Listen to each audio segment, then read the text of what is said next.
So hello everyone and welcome back to the channel. Monday को जैसा कि हम जानते हैं कि हमेशा प्रॉब्लम ऑफ प्लेंटी होता है। बहुत सारे सेटअप्स होते हैं जिनको हमें रडार पे रखना पड़ता है। मल्टीपल एंड वेरियस रीजंस है कि हमारे पास वीकेंड पे ज़्यादा ज़्यादा टाइम होता है तो हम ज़्यादा स्कैन मारते हैं पूरे ब्रॉडर यूनिवर्स को, तो हमें ज़्यादा सेटअप्स मिल जाते हैं।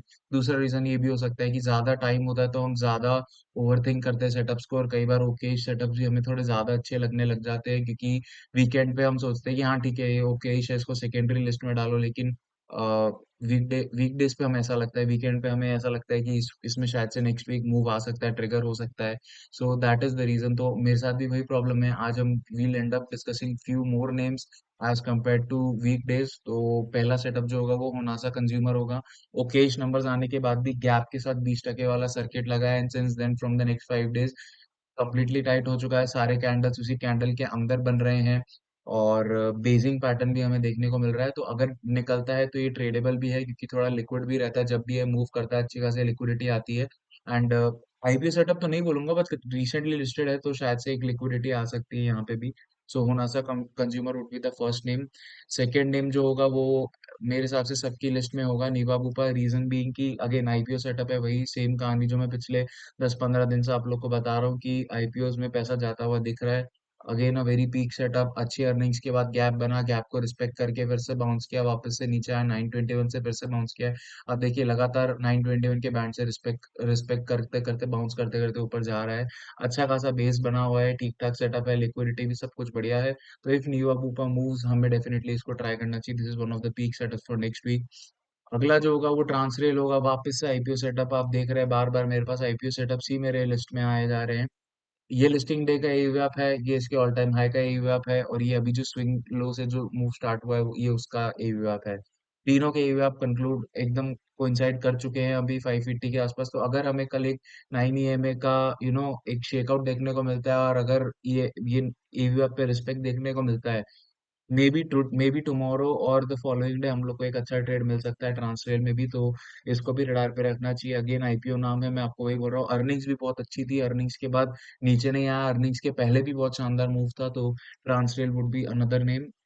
एनटीपीसी ग्रीन, मैं एवा वाले वीडियो में एक टॉपिक डाला था कि पिंचिंग वाली चीज, मैं उसको एग्जांपल के साथ डिस्कस नहीं कर पाया था, but this is what I meant by pinching, कि अगर आप हाई पे के ईवीएफ लगाओगे, रीसेंट जो स्विंग जहां से चालू हुआ है वहां पे एक ईवीएफ लगाओगे, तो आपको दिख रहा है कि ऊपर वाला ईवीएफ और नीचे वाले ईवीएफ के बीच में प्राइस का पिंचिंग हो रहा है। लगातार उसी जोन के बीच में प्राइस ट्रेड करता जा रहा है, और वो जोन छोटा होता जा रहा है। तो कहीं ना कहीं एक्सपांशन एक्सपेक्टेड है। और अगर आप देखेंगे इसके लोस का, तो ये वाला लो इस लो के ऊपर है, ये वाला लो इस लो के ऊपर है, ये वाला लो इस लो के ऊपर है, ये हाई इस हाई के ऊपर है, ये हाई इस हाई के ऊपर है। तो कहीं ना कहीं मार्केट स्ट्रक्चर हमें दिख रहा है कि हायर हाई हायर लोज में कन्वर्ट हो चुका है, और ये टाइटनेस अभी ऑलमोस्ट ऐसा है कि एक्शन बहुत पेंडिंग है, अभी बहुत नियर है एक्शन। तो NTPC green another IPO name, again IPO name. मैं बोल रहा पता नहीं मुझे क्यों आईपीओ नेम्स में ही ज्यादा स्ट्रेंथ या ज्यादा ट्रेड अपॉर्चुनिटीज दिख रही है एज ऑफ नाउ। तो NTPC green is another name. Saksoft एक ओकेश सा सेटअप है, बट मुझे लग रहा है क्योंकि ये जो अर्निंग्स के बाद जो एक्सपांशन आया बैक टू बैक 3 10, ये मैंने सेशन में भी डिस्कस किया था कि बैम कैपिटल है, सैक्सॉफ्ट है, प्रिंस पाइप्स है, फिन पाइप है, इन चारों में डिट्टो सेम सेटअप है। आप जाके अगर देख लोगे चारों में ऐसा ही सेटअप है। 3 दिन का एक्सपांशन, 3 दिन का मतलब कूल ऑफ पीरियड आप बोल सकते हो एक तरीके से।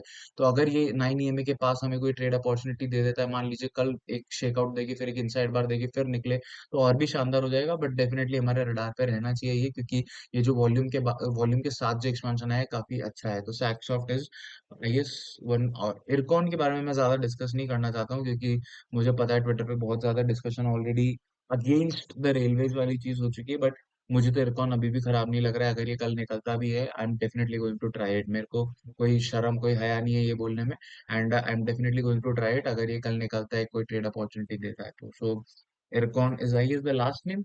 अडानी ग्रीन ओकेश है, डिस्कस ना करूँ तो भी बेहतर ही रहेगा, क्योंकि पूरा अडानी एज ऑफ नाउ तो टाइट नहीं लग रहा है।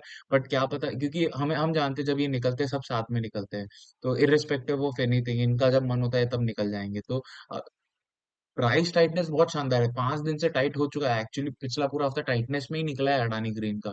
तो अगर मंडे बीइंग अ मंडे थोड़ा सा गैप बन के एक्सपांशन आए, तो बड़ी कैंडल भी बन सकती है अडानी ग्रीन में, कोई बड़ी बात नहीं। So Adani green I just kept it in my watchlist कि in case if it breaks out.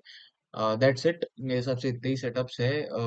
और भी काफी सारे हैं वैसे तो। ओकेश अगर मैं आपको बताऊं तो सेकेंडरी लिस्ट काफी बड़ी बनी है ऑब्वियसली, मैं जैसा आपको बोलता हूँ वीकेंड स्कैनिंग के बाद। तो काफी बड़ी लिस्ट है, नाम वाली ईपी तो मैंने इनमें ऐड भी नहीं किए हैं। ओके ओके वाले सेटअप्स है जैसे राम रत्नावाले, this is a very good setup, but इसमें लिक्विडिटी का प्रॉब्लम है। 1 minute liquidity is on only 1.25 lakh, तो इतना ज्यादा लिक्विड नहीं है। बट अगर मे बी ब्रेकआउट के दिन लिक्विडिटी आ जाए तो इसलिए भी ये सब सेकेंडरी लिस्ट में पड़े हैं मेरे। प्राइमरी लिस्ट के लिए यही सब नाम है, इसमें से शायद से सैक्सॉफ भी मैं सेकेंडरी लिस्ट में एक बार के लिए डाल दूंगा। इतने नाम बचते हैं। Adani green is an FNO name, तो इसको थोड़ा सा नीचे कर देंगे, बट ऊपर के 5 में से 4 तो आईपीओ वाले नाम है और पांचवा रेलवेज है, छठा एफएनओ वाला नाम है। तो यही मेरी लिस्ट रहेगी कल के लिए, at least for tomorrow morning. EP वाले मैं अभी ऐड कर लूंगा। आइनॉक्स विंड जैसे नंबर्स जिनके बहुत ब्लॉकबस्टर नंबर्स आए हैं तो इनको मैं ऐड कर लूंगा लिस्ट में। बाकी जो होगा कल सुबह ही देखा जाएगा। So that's it from my side, thanks a lot. All the best for tomorrow session, all the best for June session. May session मेरे हिसाब से काफी सारी ट्रेड अपॉर्चुनिटीज दिए, काफी लोगों ने काफी अच्छा कमाया होगा। Even for me this was my record month. तो विद गॉड्स ग्रेस हम यही एक्सपेक्ट करते हैं कि आने वाला टाइम भी हमारे लिए काफी अच्छा हो। भगवान की ब्लेसिंग मांगते हैं। सो that's it. All the best for tomorrow and June session. Thank you.